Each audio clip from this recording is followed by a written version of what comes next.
Sa kaugnay na balita, inatasan ng Malacanang ang Bureau of Immigration na magpatupad ng mahigpit na pagbabantay sa airport terminals upang matiyak na walang sinuman at anumang kontrabando ang makalulusot patungo o palabas ng bansa.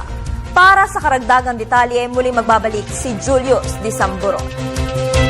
Kaugnay ng misteryosong pagkawala ng Malaysia Airlines Flight MH370, nais ngayon ng Malacanang na magkaroon ng ibayong pag-iingat ang industry upang tiyakin ang kaligtasan ng bawat isang Pilipino.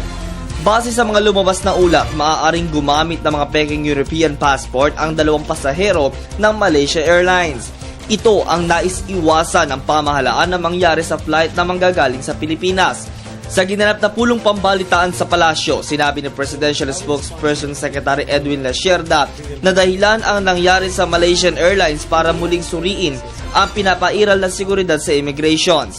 Bagaman mahigpit na ang umiiral na batas at seguridad sa bansa, dapat pa din namang masigasig na kumilos ang ilang ahensya para gumawa ng hakbang upang hindi ito mangyari gaya ng mahigpit na magpapatupad ng immigration security.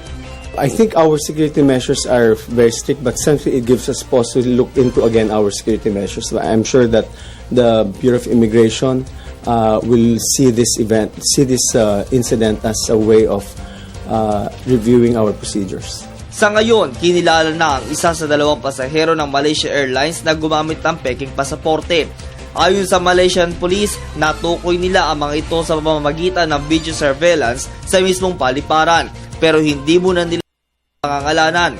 Hindi pa din naman inaalis ng Civil Aviation ng Malaysia ang anggulong hijacking sa nasabing insidente. Nauna nang inihayag ng palasyo na nais ni Pangulong Aquino na maging ligtas ang bawat isa sa kanilang pagbiyahe sa lansangan, sa katubigan o panghimpapawid man bilang sumasalamin sa pag-unlad at pagsulong sa tuwid na daan. Para sa Telebisyon ng Bayan, ako si Julius Disamburo.